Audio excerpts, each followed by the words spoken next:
On s'est toutes et tous lancés un jour dans l'apprentissage d'une langue avec une énergie folle, non? On imagine les voyages, les rencontres, une nouvelle culture qui s'ouvre, Ah oui, cet enthousiasme du début, c'est puissant. très puissant.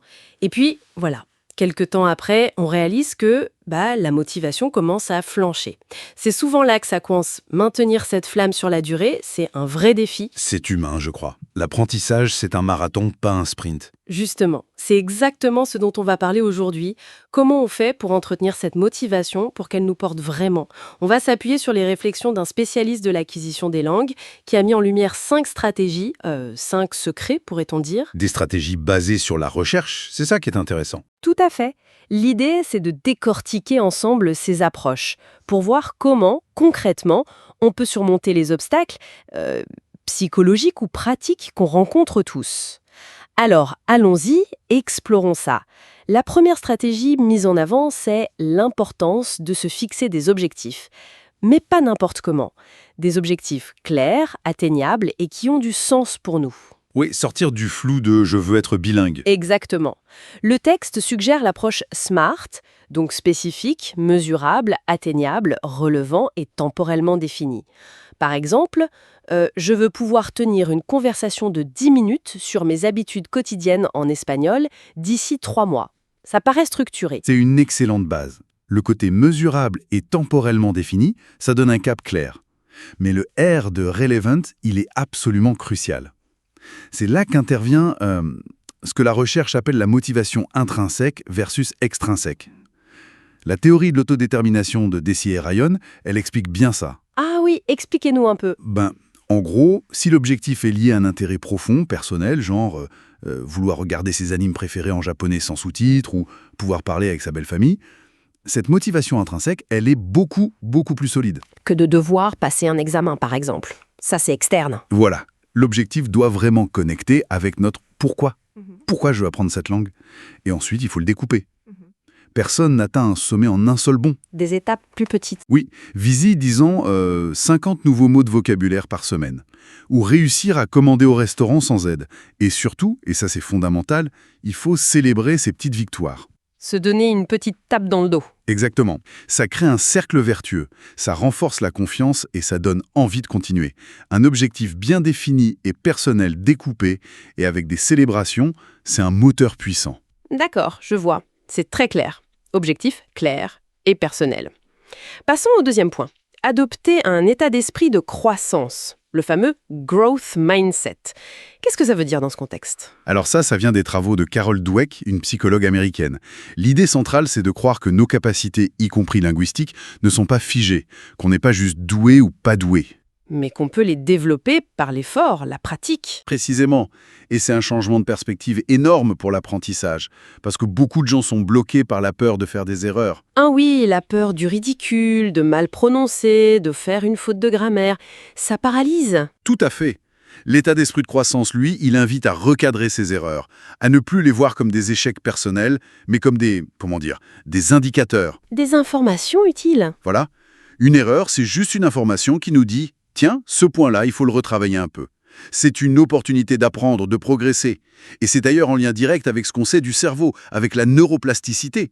Le cerveau, il se reconfigure, il renforce les connexions quand on pratique, et surtout, quand on corrige nos erreurs. Donc, chaque erreur corrigée, c'est une petite victoire pour notre cerveau. En quelque sorte, oui. Ça renforce le bon chemin neuronal. Alors, on peut s'aider avec des affirmations positives, se répéter « chaque erreur me rapproche de mon objectif » par exemple. Changer son dialogue intérieur, en somme. C'est ça. Et s'inspirer aussi d'autres apprenants, de polyglottes qu'on peut voir en ligne, sur YouTube ou ailleurs. Ça montre que c'est possible, que l'effort paie. Ça renforce cette croyance qu'on peut y arriver. Accepter l'erreur comme partie intégrante du processus. C'est puissant. Très bien. Troisième point abordé, créer un environnement d'apprentissage qui soit à la fois immersif et agréable. Oui, l'immersion, mais sans forcément devoir déménager à l'autre bout du monde, hein. C'est rassurant. Comment on fait alors? L'idée, c'est d'intégrer la langue cible dans notre vie de tous les jours de façon naturelle et plaisante. Concrètement. Ça peut être écouter de la musique dans cette langue, en faisant la cuisine, regarder des séries ou des films en VO, même avec les sous-titres au début, puis dans la langue cible. Suivre des influenceurs, des créateurs de contenu qui parlent cette langue sur les réseaux sociaux. Rendre l'apprentissage presque invisible, intégré au quotidien. C'est un peu ça. On cherche à créer un environnement où la langue est présente, mais sans que ça ressemble toujours à une leçon. L'idée est de multiplier les contacts avec la langue de manière agréable. On peut aussi chercher à atteindre cet état de flow, décrit par Mihaly Csikszentmihalyi.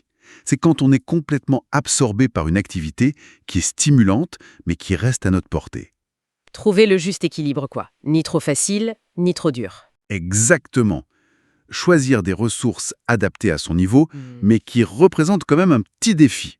Ça peut être une application comme Duolingo au début, puis des podcasts comme Coffee Break Languages pour un niveau intermédiaire, ou participer à des débats sur italki pour les plus avancés. Et le fait que ce soit agréable, ça joue sur la durée, hein. Ah oui, énormément. Si on associe l'apprentissage à quelque chose de plaisant, de stimulant, on crée des associations positives dans notre cerveau. Et ça donne envie d'y revenir. L'environnement devient un moteur silencieux, mais très efficace. D'accord. Intégrer la langue de façon plaisante. Mais même avec plaisir, parfois, la discipline manque. Ce qui nous amène au 4e point. Bâtir des habitudes cohérentes grâce à des systèmes plutôt que de compter sur la volonté. Oui, ça, c'est un point absolument fondamental. La volonté, c'est une ressource limitée. On ne peut pas compter uniquement dessus jour après jour. Elle fluctue. On le sait bien, les bonnes résolutions du Nouvel An. Voilà. C'est pour ça qu'il vaut mieux mettre en place des systèmes, des routines. C'est l'idée développée par des gens comme BJ Fogg ou James Clear dans son livre Atomic Habits. Créer des automatismes, c'est ça. Et exactement. L'idée, c'est d'ancrer la pratique de la langue à une habitude déjà existante. Utiliser un signal qui existe déjà. Par exemple, Juste après avoir bu son café du matin. Ça, c'est le signal. On prend 15 minutes pour réviser son vocabulaire sur une application. C'est la routine. La récompense peut être simple, le sentiment d'avoir progressé, ou s'autoriser ensuite à regarder un épisode de sa série préférée. signal, routine, récompense. Le cercle de l'habitude. C'est ça. Et ce qui compte le plus, c'est la cohérence. La régularité prime sur l'intensité. Il vaut mieux faire 15 minutes tous les jours Exactement. que de vouloir faire 3 heures le dimanche et de ne pas tenir. Précisément. Une étude célèbre de l'University College London suggère qu'il faut en moyenne 66 jours pour qu'une nouvelle habitude devienne automatique. Donc, il faut être patient et constant. Et il y a des outils pour aider à ça. Oui, bien sûr. Il y a des applications de suivi d'habitude comme Habitica ou Strix qui peuvent ludifier un peu le processus. Et pour l'apprentissage du vocabulaire ou de la grammaire, des outils comme Anki ou Quizlet qui utilisent la répétition espacée sont extrêmement efficaces pour la mémorisation à long terme. La répétition espacée, c'est revoir les choses juste avant de les oublier. On réduit l'effort mental nécessaire pour juste commencer la session d'apprentissage. Ça devient automatique. Automatiser la pratique pour libérer de l'énergie pour apprendre réellement. Très malin. Il nous reste un dernier secret, une dernière stratégie. La 5e clé, c'est la connexion sociale. Se connecter à une communauté. Ah, l'aspect humain de l'apprentissage. Fondamental. Apprendre une langue, au fond, c'est pour communiquer avec d'autres humains, n'est-ce pas? Donc interagir avec d'autres apprenants ou avec des locuteurs natifs, c'est crucial. Pourquoi c'est si important ? Pour plusieurs raisons. D'abord, le soutien émotionnel. Partager ses difficultés, ses doutes, mais aussi ses réussites avec des gens qui vivent la même chose, ça aide énormément à ne pas se sentir seul. On se sent compris. Voilà. Ensuite, il y a l'aspect de la responsabilité. Quand on a un partenaire d'échange linguistique ou qu'on fait partie d'un groupe de conversation, on a un peu plus de pression positive pour pratiquer régulièrement. On n'a pas envie de laisser tomber l'autre. C'est ça. Et bien sûr, il y a la pratique elle-même. C'est en parlant, en échangeant, qu'on améliore réellement sa fluidité, sa compréhension, sa confiance en soi. Ça renvoie à la théorie de l'apprentissage social d'Albert Bandura.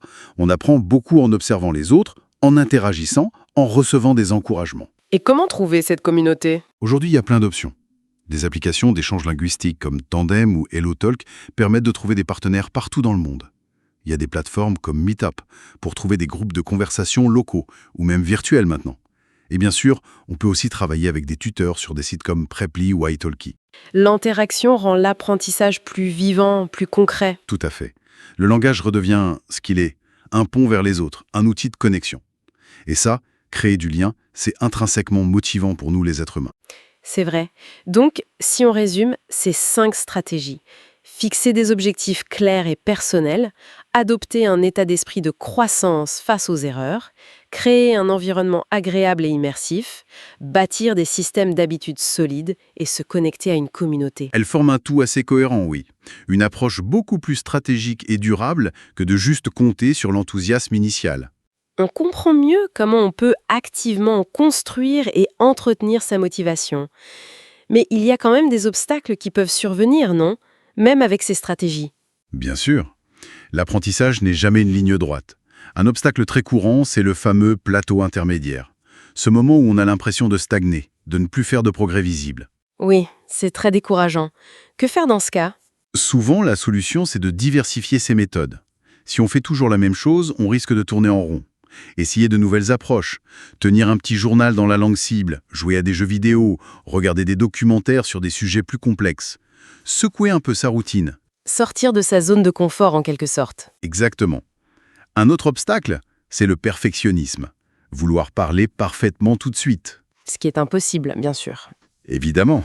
Là, il faut se rappeler le mantra « progrès plutôt que perfection ». Accepter que c'est un cheminement. Et puis, il y a les contraintes de temps, la pression extérieure parfois. Pour le temps, peut-être le micro-apprentissage, des sessions très courtes. Oui, des applications comme LinkU ou FluentU sont conçues pour ça. Profiter des temps morts. Même 5 ou 10 minutes, ça s'accumule. Et face aux pressions extérieures ou à la comparaison avec les autres, il faut essayer de se recentrer sur son propre parcours, son propre pourquoi. Bien. Donc, en conclusion, on voit que la motivation durable dans l'apprentissage d'une langue, ce n'est pas magique. Ça repose sur des actions intentionnelles, des stratégies réfléchies. Tout à fait. Ce n'est pas juste une question de volonté brute, mais plutôt de mettre en place les bonnes conditions et les bons systèmes pour soutenir cette volonté sur la durée. Les 5 secrets qu'on a explorés, les objectifs, l'état d'esprit, l'environnement, les habitudes et la communauté offrent vraiment une feuille de route solide. Oui, et ça ouvre une réflexion intéressante, je trouve, au-delà de la simple maîtrise d'une langue. Comment ces stratégies, trouver son pourquoi profond, cultiver la résilience face à l'erreur, construire des systèmes au lieu de compter sur la seule volonté et chercher la connexion avec les autres, comment tout cela pourrait s'appliquer à d'autres grands projets, d'autres apprentissages importants dans une vie. C'est peut-être une leçon plus large sur la motivation humaine. Une belle pensée pour terminer. Merci beaucoup pour cet échange passionnant. Thanks for joining us. If you enjoyed this episode, please subscribe, like, and share with your friends.